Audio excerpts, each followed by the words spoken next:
welcome back to my channel. My name is Kelsey and I'm here today to read some romance.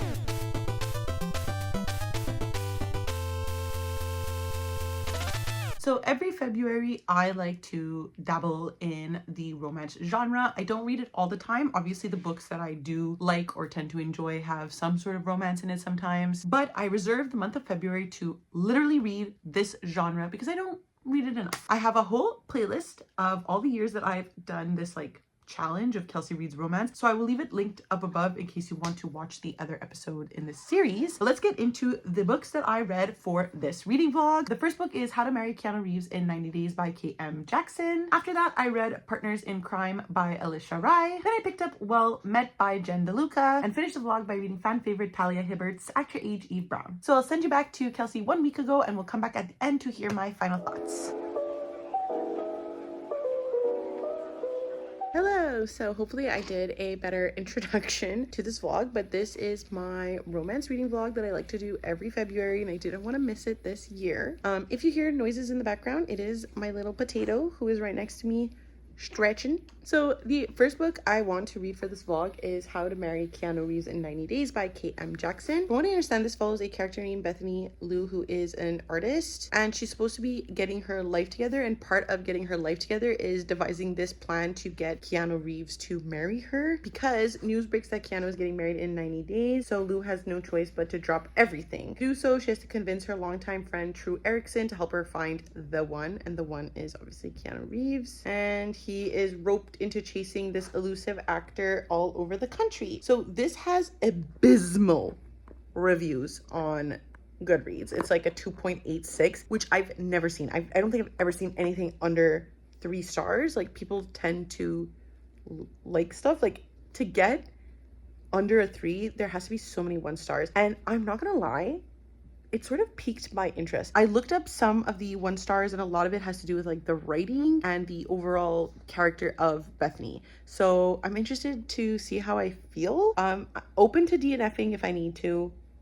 We'll see how this goes. Hello, it's time for my update for the day. I am about a little over 100 pages into How to Marry Keanu Reeves in 90 Days. So basically, Keanu is getting married in 90 days and our main character, Bethany Liu, is like hell-bent on finding him, and like I don't really understand her end goal because I don't think she really understands her end goal. Like, the end goal is to marry Keanu, and if she can do that, to just get her life together, but she hasn't really been doing anything to get her life together so far. We're only like maybe a couple days into this like grand adventure. Her and her best male friend True are going to Coney Island in order to find him. Apparently he's filming a movie there, and for being such a big Keanu Reeves fan, she didn't know that, which I think is strange. For a regular person, it's not strange, but for her, it is really strange because she's so obsessed with him. A problem that I'm having right now with this book is definitely the writing style. For a person that is supposed to be 45 years old, she's definitely acting like she's 18, and the voice in this is really young. I don't know if it's because she's trying to come off as a very unmotivated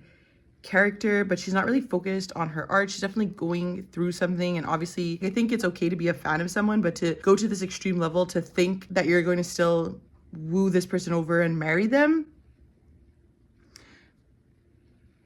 obviously we know that's not where it's gonna go, because she, at the same time of thinking she's going to somehow convince Keanu Reeves to marry her, is swooning over her best male friend, constantly, in the same breath that she's like, oh, Keanu Reeves would never want to live this life. I know him so well. But True, damn, he's so sexy. And it's like, okay, obviously you like him.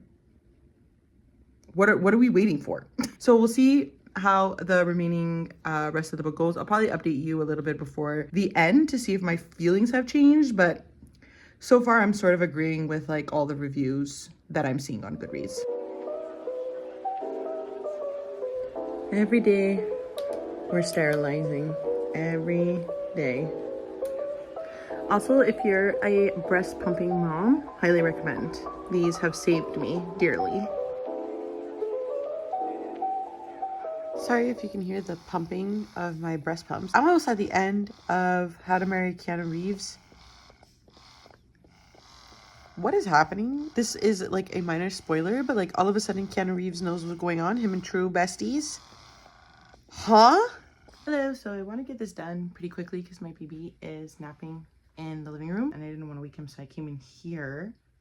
Hopefully he doesn't cry. Yesterday I did finish How to Marry Keanu Reeves in 90 Days by K.M. Jackson, and I have to say I am part of the group of people that just did not like this book. I was going into this really just expecting a silly goofy time, and in fact, like, I purchased this book mainly because, much like our main character, I too have a soft spot for Keanu Reeves, so I was really just hoping for like a fun little romp. Unfortunately, this just wasn't a really good time. Primarily, I found our main character Bethany Liu to be incredibly immature. Like, yes, she's obsessed with Keanu Reeves, but like, who isn't? You know what I mean? It's not her most immature quality. I think I mentioned this previously in the vlog, but she's supposed to be 40 years old and behaves and talks like a 20-year-old. She has no motivation aside from stalking her favorite actor in this book. And so I would just forget how old she was supposed to be in her POVs. It just made for a really annoying perspective to read from. Additionally, another aspect of the novel that really irked me were the different celebrities that were just being like casually name dropped whenever Bethany Liu and True, the love interest, would come in contact with them. It was cringy, and oddly, it made the book more unbelievable. Like, already it's unbelievable because who in their right mind would go like stalk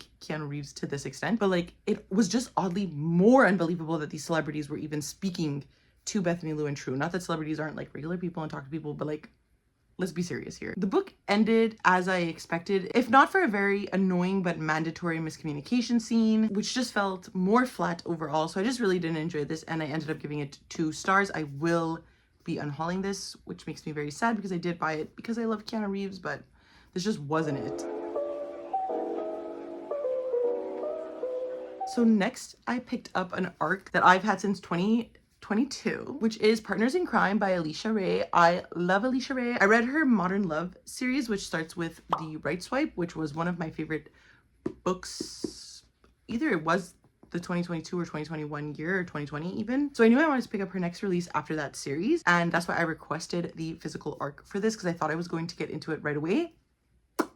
I did not, obviously. And here we are 3 years later. So I went into this not really knowing what it was about at all, because I didn't even look up what it was about. I just knew that because it was Alicia Ray, I wanted to buy it. Lo and behold, we have a very interesting premise for a romance novel. The book starts off with our 2 main characters, Mira and Naveen. And Mira is being set up with a bunch of different people by a matchmaking auntie. Naveen is an ex-matchmaked person that she dated for quite a bit of time and dumped out of nowhere. And so the reason they come together again is because Naveen is a family lawyer and Mira's aunt has passed away and has left stuff for her behind in her will, and Naveen is the one that's taking care of this will. So that's how our characters re-find each other again. I was like, okay, this is a second chance romance. They're gonna go on this mission to discover things about Mira's aunt, like what she left her in the will, and it's gonna be this like really emotional roller coaster. Again, I hadn't read the synopsis. However, this turns in to like a spy jewel thief action thrillery romance. So Mira and Naveen get kidnapped by these jewel thieves, and they're looking for a very specific necklace that Mira's aunt had that they believe that Mira now has. And Naveen is kind of along for the ride because he's a good guy and he wanted to save her when he saw that she was being attacked in the parking garage of his law firm. Little did he know he would be kidnapped alongside with her. I was not expecting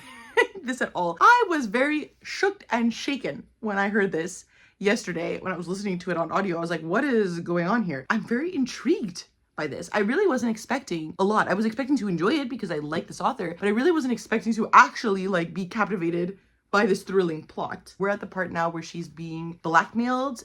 The head honcho, the head jewel thief, has her sister. So now her and Naveen, I think, have to go to the aunt's like storage locker in the hopes that perhaps this jewel or this necklace that they're looking for will be there. So I'm going to continue reading, and I'll come back to you in probably another 100 pages or so. Hello, so I'm now at the 200 page mark of the book, which is about 50% of the way through. So our heroine, Mira, is using what she's learned from her father's criminal past to help them advance and figure out where this necklace is. And I think that they are on their way to go and find it, or at least go to like a warehouse and find it. Naveen is learning a lot about Mira, you know, against his will, really, because he's sort of forced along into what is unfolding because he was kidnapped along with Mira, and he's learning her different like criminal skills, which I think is really interesting. He's sort of like a golden retriever in these scenarios. Like, in one instance they were at a like poker ring and he was sort of getting defensive and like trying to be like, whoa, whoa, whoa, like let's all be friends here, which is not the vibe obviously for like a criminal syndicate. So I just think that it's really funny and very fast paced. I find that when I'm listening, I'm not listening for a lot and I end up reading like a lot of pages. I think I'll be able to finish this likely tomorrow. I'll see if I can get it done by tonight. I don't really go to sleep until he's ready for his slumber, my child. So sometimes that could be 2 a.m. I will either update you at the 300 page mark or when I'm done the book.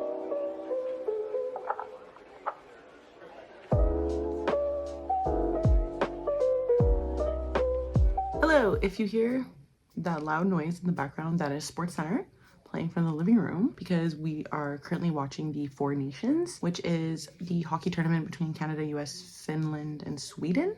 I think are the 4 teams. Obviously we're going for Team Canada. Oh, Canada.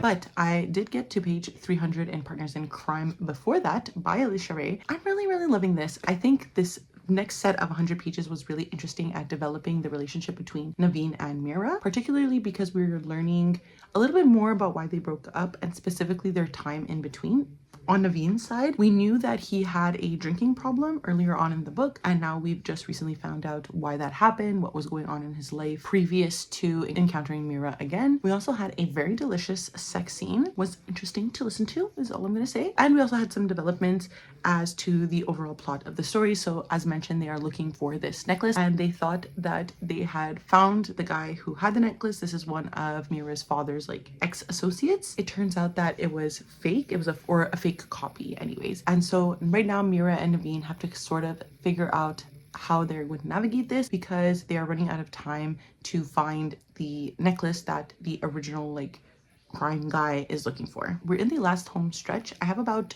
100 pages left. I think I might be able to knock it out tonight, so I'll probably be able to give you a nice like final thoughts tomorrow. I don't think this is a 5 stars, but I definitely think this is a solid 4. Like unless something really, I don't know, annoying or gross happens within the next 100 pages, I really do expect to give this a 4 star. It's definitely better than I expected it to be, but I really like Alicia Rai. So at the same time that I wasn't expecting this to be like the greatest thing I ever read ever, I did still expect to like this. So I'm happy that it went along that path. And I wish that I read it before this book came out because I feel like it's underrated and not a lot of people talk about this release. And I actually think it's a really fun one. So I'm gonna go back into the living room, sit with my kids, sit with my boyfriend, and just listen to this on audio. Hello. So don't judge us, but we still have our Christmas tree up. It is February 13th. Yes, it's almost Valentine's Day. My boyfriend would keep it up all year. I refuse to have it no more than February. So because I'm on maternity leave now, I'm going to take advantage of this and take down this tree today. So while I'm doing that, I'm going to be reading Well Met by Jen. Actually, I just realized that I didn't give my final thoughts on Partners in Crime. Let's go sit down in the other room, give our thoughts on that, and then summarize Well Met by Jen DeLuca. Sorry. All right, so let's talk about my review for Partners in Crime by Alicia Rai. I can't believe how much I ended up enjoying this, and I think that comes across pretty clear throughout my vlog clips. Like I said, I have read and enjoyed Alicia Rai before, specifically the Modern Love series, but I was still a little hesitant to try something new from her. However, I should have just known that she would provide because this was just so much fun. First of all, this is a second chance romance, and I am slowly learning that I really enjoy that trope if it's done right, especially when it's the man that continues to yearn for the woman throughout the time that they are separated from one another. Naveen and Mira are clearly made for one another, despite Mira's more like criminal background and Naveen's more like lawyery background. I think they're like perfect for one another as characters. And like, listen, did them getting kidnapped and roped into this like action plot with jewel thieves and criminal activity feel completely unrealistic to like a modern reader? Yes. Did I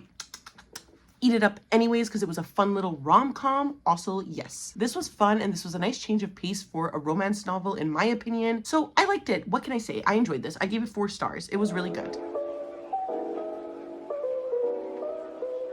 And next we're going to slow, I think, the pacing down a little bit. I'm going to read Well Met by Jen DeLuca. This is a book I bought at least 6 years ago, I think in 2019 when it came out. I had just gotten into BookTube and I didn't know what I enjoyed and I wasn't sure if I liked romances. So I was watching a lot of romance booktubers, and this is what they were like reading at the time. So I went out and bought it, and I haven't read it since. I've learned, not that I don't enjoy romance, but I don't like reading it all of the time. So I've been putting this book off for such a long time. So all I know about this is that it takes place at a Renaissance fair, and that was what pulled me in, just because I find that to be like a really interesting location for a romance. So this follows a girl named Emily who volunteers at a Renaissance fair. The person I'm assuming is the love interest is named Simon, and the Renaissance fair is his family's legacy. So he takes it very seriously and Emily does not. So I think that this is going to be like a cute little rivals to lovers, which I do tend to enjoy in my romance novels. So I'll be picking this up right away. I'll be listening to it, like I said to you before, while taking down the Christmas tree, and hopefully I'll be able to do all of that today.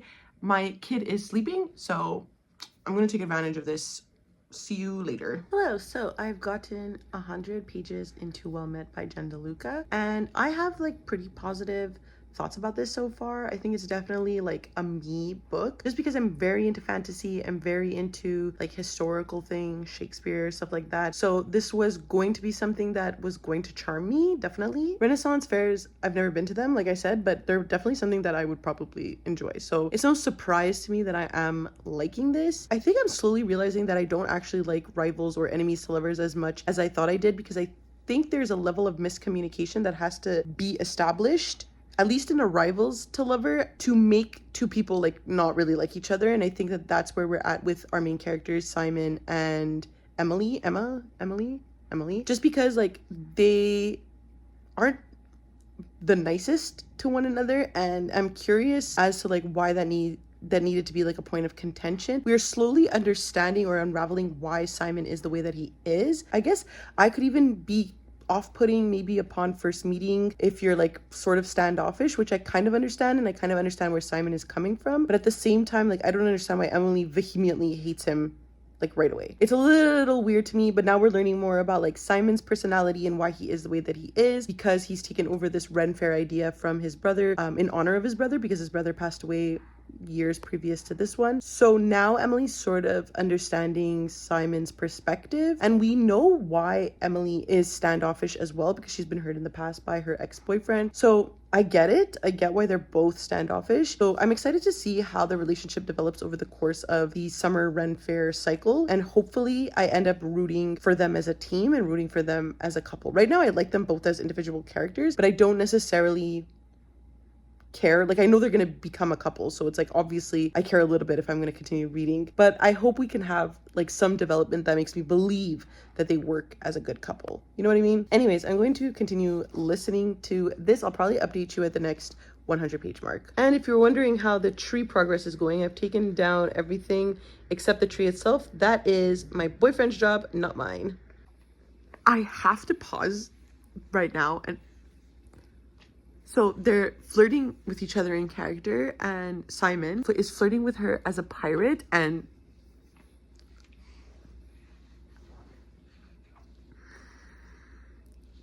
okay.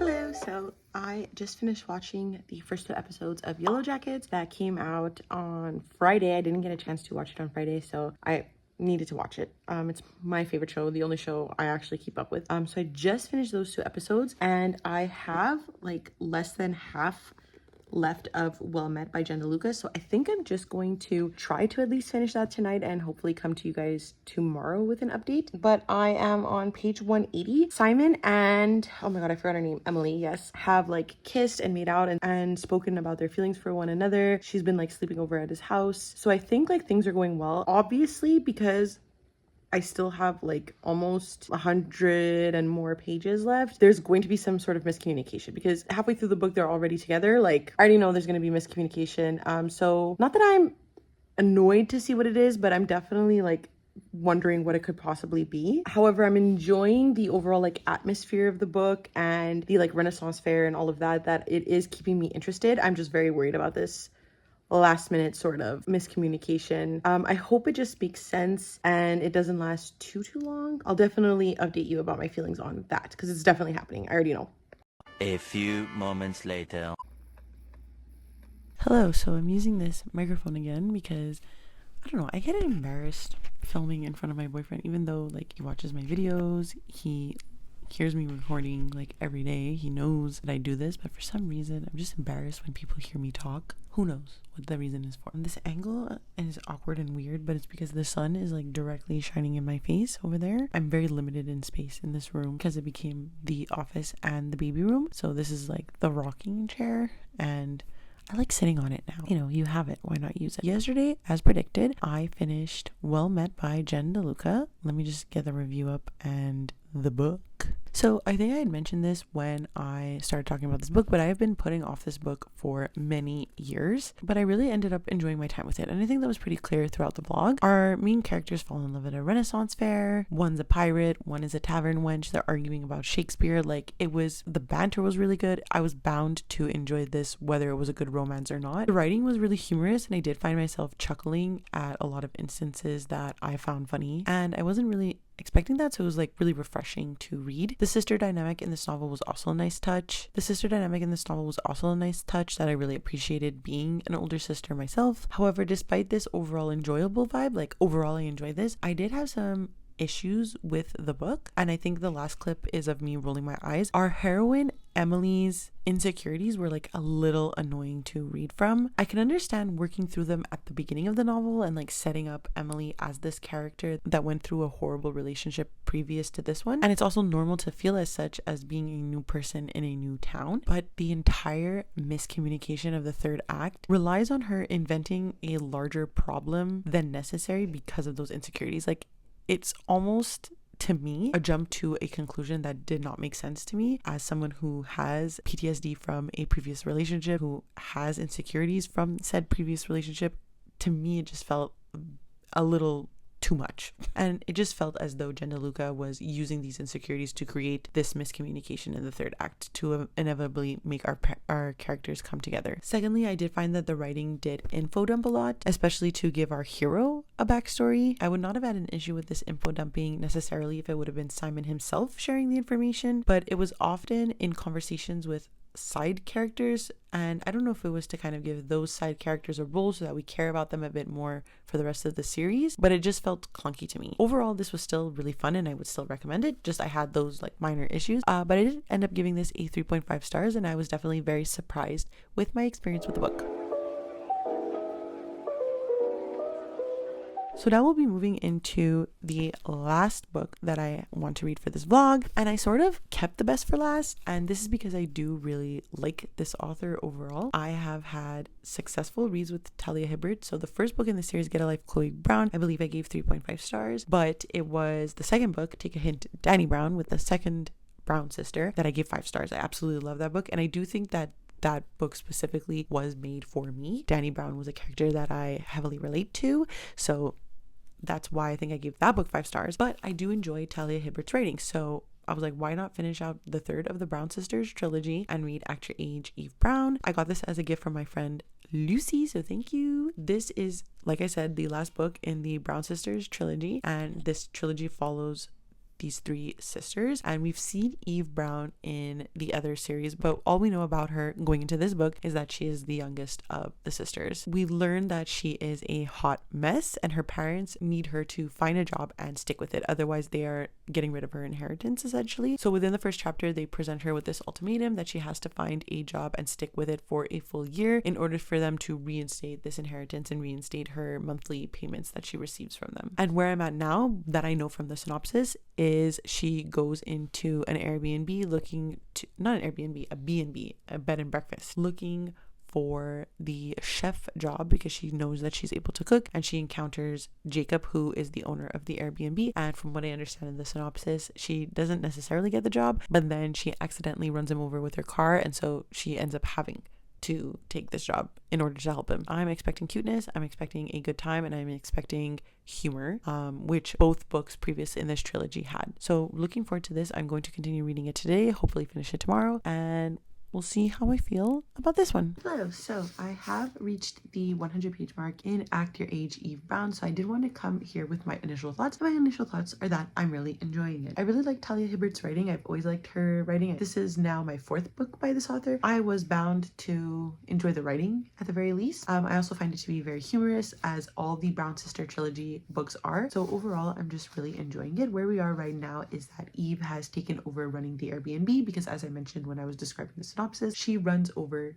Jacob with her car. So because Jacob is unable to take care of the bed and breakfast physically, Eve is taking on this job. So she just made him breakfast. That was the chapter that we just came from. And I know this because I've read reviews, but I believe that both characters in this book are autistic. So I'm very interested to see how this conversation will happen. I cannot speak for the rep, but I've read a lot of reviews that highly praise this rep. So I just want to mention that, as this is something that both characters experience. But yeah, I don't really have any complaints. I find it to be very funny. Like, is the situation of how she gets this job unrealistic? Like, yes, of course. But I think it's still like a funny way in that a rom-com would also experience this, and that would be a funny thing in a rom-com, for example. I don't expect to finish it, but I potentially could. I'm really enjoying the audiobook. I love the audiobook narrator for the Brown Sister trilogy. I expect this to go pretty easily, and I'm currently making tomato sauce. I'll take a little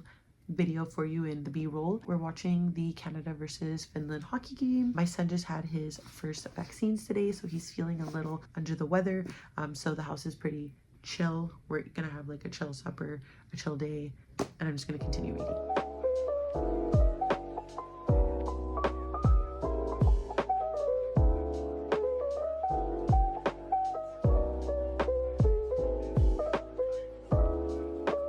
So I paused at page 290 right before the first real sex scene, and I'm really enjoying this. They're really cute. I like their relationship. It's not necessarily reluctant, but it's just them understanding the basic dynamics that they have within their work environment, but also their friendship environment. I like that Jacob is this angry person.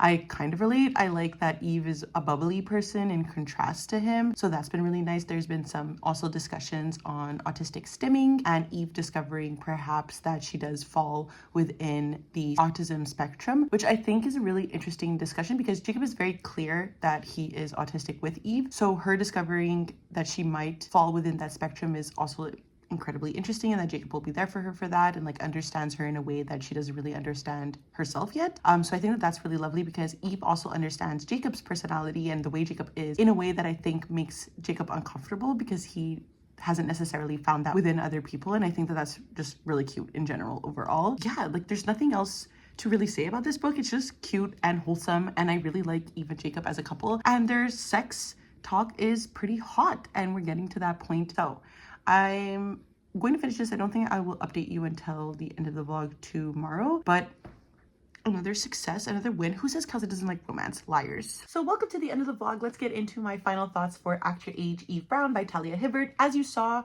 throughout these last few segments, I really enjoyed my time reading this one. This was so close to being a 5-star read. That's how much I enjoyed it, but I'm just so picky with my third act breakups, and this one unfortunately just wasn't the exception. Sometimes I have exceptions.